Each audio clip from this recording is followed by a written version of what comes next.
बड़ी खबर आपको बता दें, लगातार ईरान की ओर से अमेरिका पर हमले की धमकी दी जा रही है और अब एक बार फिर ईरान ने अमेरिका के बेस पर हमले की धमकी दी है। सीधे सीधे कहा गया है कि अमेरिकी बेस पर हमले किए जाएंगे, कब किए जाएंगे ये नहीं बताएंगे, लेकिन ईरान अमेरिका के बेस पर हमले करेगा जिसकी तैयारी की जा रही है। कल अमेरिका ने ईरान के 3 परमाणु ठिकानों पर हमला किया था, लेकिन एक और जानकारी आपको दे दें कि इजराइल ने फिर से ईरान पर हमला कर दिया है। एक तरफ ईरान अमेरिका पर हमले की धमकी दे रहा है, वहीं इजराइल पर इस बीच हमला कर दिया है। लड़ाकू विमानों से हमले किए गए हैं, केरमनशाह पर हमला किया गया है। ईरानी मिलिट्री ठिकानों पर आईडीएफ की बमबारी जारी है। ये हमला अभी भी जारी है। इजराइल ने फिर से ईरान पर हमला किया है। ईरान एक तरफ कह रहा है अमेरिका के बेस पर हमला करेंगे, वहीं दूसरी ओर इजराइल में केरमनशाह पर हमला किया है। लड़ाकू विमानों से ये हमले किए गए हैं और उन हमलों के बाद कितना नुकसान हुआ है इसकी जानकारी अभी सामने नहीं आई है। ईरानी मिलिट्री ठिकानों पर भी आईडीएफ की बमबारी हुई है और इस बमबारी में बड़े नुकसान का दावा ईरान जरूर कर रहा है, लेकिन कितना नुकसान हुआ है केरमनशाह में, जिन ठिकानों पर हमले किए गए हैं, जिन मिलिट्री ठिकानों पर हमले किए गए हैं, क्या वाकई वहां उतना नुकसान हुआ है जो दावे ईरान की ओर से किए जा रहे हैं? क्योंकि ईरान तैयारी ये भी कर रहा है कि अमेरिका पर हमले करे, लेकिन इस बीच इजराइल पर बैक टू बैक अटैक किए जा रहे हैं। केरमनशाह में हमला किया गया है, मिलिट्री बेस पर हमला किया गया। और अब आपको बता दें कि दूसरी तरफ ईरान ने अमेरिकी बेस पर हमले की धमकी दी है। कल अमेरिका ने ईरान के 3 परमाणु ठिकानों पर हमला किया था, जिसके बाद अब ईरान ने भी अमेरिकी बेस पर हमले की धमकी दी है। तो ईरान के जिस तरीके से 3 परमाणु ठिकानों को अमेरिका की तरफ से मिडनाइट ऑपरेशन के तहत निशाना बनाया गया, अब ईरान ने साफ कर दिया है कि वो किसी को छोड़ने वाला नहीं है, अमेरिकी बेस को निशाना बनाएगा। इसकी धमकी उसकी तरफ से दी गई है। इसके पहले उसने इजराइल के जो बेस है, एयरबेस है, उनको लेकर के भी यही कहा था, परमाणु प्लांट को लेकर के भी यही उसकी तरफ से कहा गया था। अब एक बार अमेरिका को लेकर के कहा गया है। और बड़ी खबर आ रही है इस वक्त की, सबसे अहम खबर है, अमेरिका ने अपने सभी नागरिकों को अलर्ट जारी कर दिया गया है। तो एक बड़ी खबर, विश्व में कहीं भी मौजूद अमेरिकी सतर्क हो जाएं, ये यूएस का कहना है। ईरान पर हमले के बाद अमेरिकी ग्लोबल एडवाइजरी जारी कर दी गई है। ईरान ने अमेरिकी बेस पर हमले की धमकी दी और इसके बाद ये एडवाइजरी जारी की गई और ये बताया गया कि विश्व में जिस भी कोने में अमेरिकी नागरिक हैं वो सतर्क हो जाएं। और ये जब एडवाइजरी जारी की गई तब की गई है जब ईरान ने हमले की बात कही। और इसी बीच एक और जानकारी आ रही है, वो भी आपको बता दें कि हॉर्मुज स्ट्रेट की घेराबंदी का ऐलान कर दिया गया है। हॉर्मुज स्ट्रेट को बंद करेंगे, ये ईरान की तरफ से कहा गया है। हालांकि इजराइल की तरफ से पहले ही वहां पर बंद करने की बात कही गई थी, लेकिन अब ईरान ने इस बात को लेकर के कहा है कि हॉर्मुज स्ट्रेट को वो बंद करेंगे। से सबसे ज्यादा तेल की आवाजाही होती है, उस हॉर्मुज स्ट्रेट को बंद करेंगे, ये ईरान ने ऐलान कर दिया है। जिसके बाद क्रूड ऑयल की कीमतों में और ज्यादा उछाल देखने को मिल सकता है। अभी तक क्रूड ऑयल की 4% कीमतों में इजाफा हो चुका है। अब ऐसे में बताया जा रहा है कि अगर ये हॉर्मुज स्ट्रेट बंद कर दिया जाता है तो अभी उछाल और देखने को मिलेगा, क्योंकि इसी कॉरिडोर से दुनिया में तेल और गैस का 20% व्यापार होता है। भारत एशिया से लेकर के यूरोप तक, अमेरिका तक इसी कॉरिडोर का इस्तेमाल होता है। कार्गो शिप्स के लिए ये सबसे छोटा रूट है और यही वजह है कि इसमें तेल में थोड़ी सस्ती देखने को मिलती है, लेकिन अब ये महंगाई के रूप में बदल सकती है। हर दिन 2 करोड़ बैरल तेल का ट्रांजिट हॉर्मुज कॉरिडोर के जरिए ही किया जाता है, इसलिए ये दुनिया के लिए अहम हो जाता है। कहां-कहां पर इसके जरिए सप्लाई होती है? एशिया में, यूरोप में और अमेरिका में, यहां से सप्लाई होती है। लेकिन हॉर्मुज कॉरिडोर को अगर ईरान ने बंद कर दिया तो ये महंगाई बढ़ाएगा और यही एक्सपर्ट्स का दावा है।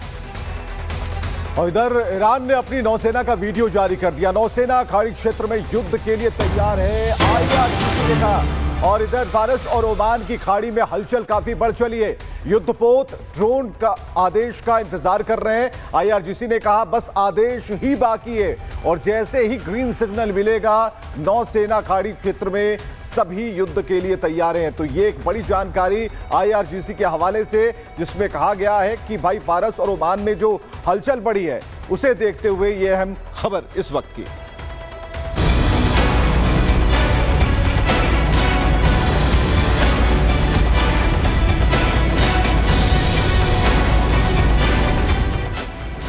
ईरान का होर्मुज दांव, रुकेगा तेल का प्रवाह, तेल की नब्ज पर ताला, होर्मुज पर भड़की ज्वाला।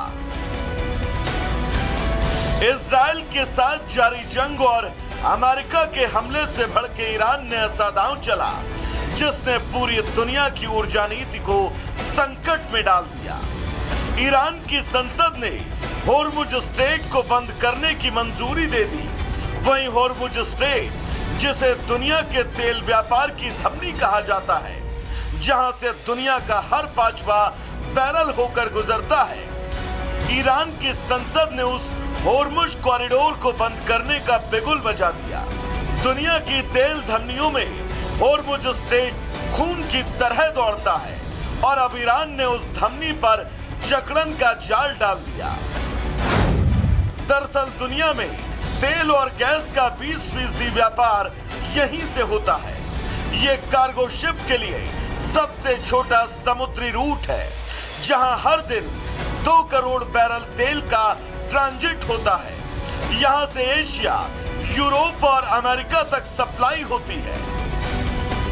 अब ईरान की संसद ने तो होर्मुज को बंद करने की मंजूरी दे दी, लेकिन अगर खामेनेई ने भी इस फैसले पर मुहर लगा दी तो इसका असर पड़ेगा दुनिया की हर इकोनॉमी पर, क्योंकि अगर होर्मुज कॉरिडोर बंद हुआ तो ट्रांसपोर्टेशन चार्ज में बढ़ोतरी होगी, रास्ता तय करने में ज्यादा समय लगेगा, जिससे तेल के दामों में उछाल आएगा। कीमतें $100 प्रति बैरल पार कर सकती हैं, जिससे ग्लोबल महंगाई का खतरा बढ़ेगा। तेल का खेल दुनिया की राजनीतिक धुरी को घुमा सकता है। तब ईरान के इस फैसले से अमेरिका तक हड़कंप है। आलम यह है कि जो अमेरिका कल तक चीन के साथ टैरिफ वॉर लड़ रहा था, आज वो उसी चीन से ईरान को मनाने की मिन्नत कर रहा है। अमेरिकी विदेश मंत्री मार्को रूबियो ने चीन से आह्वान किया कि वो ईरान को होर्मुज कॉरिडोर को बंद न करने के लिए प्रोत्साहित करे। अब होर्मुज कॉरिडोर बंद होने से अगर तेल परिवहन में बाधा आई तो इसका सबसे ज्यादा असर उन देशों पर होगा जो अपनी तेल की सप्लाई के लिए खाड़ी देशों पर निर्भर है। ऐसे देशों में चीन, जापान और दक्षिण कोरिया जैसे देश शामिल हैं।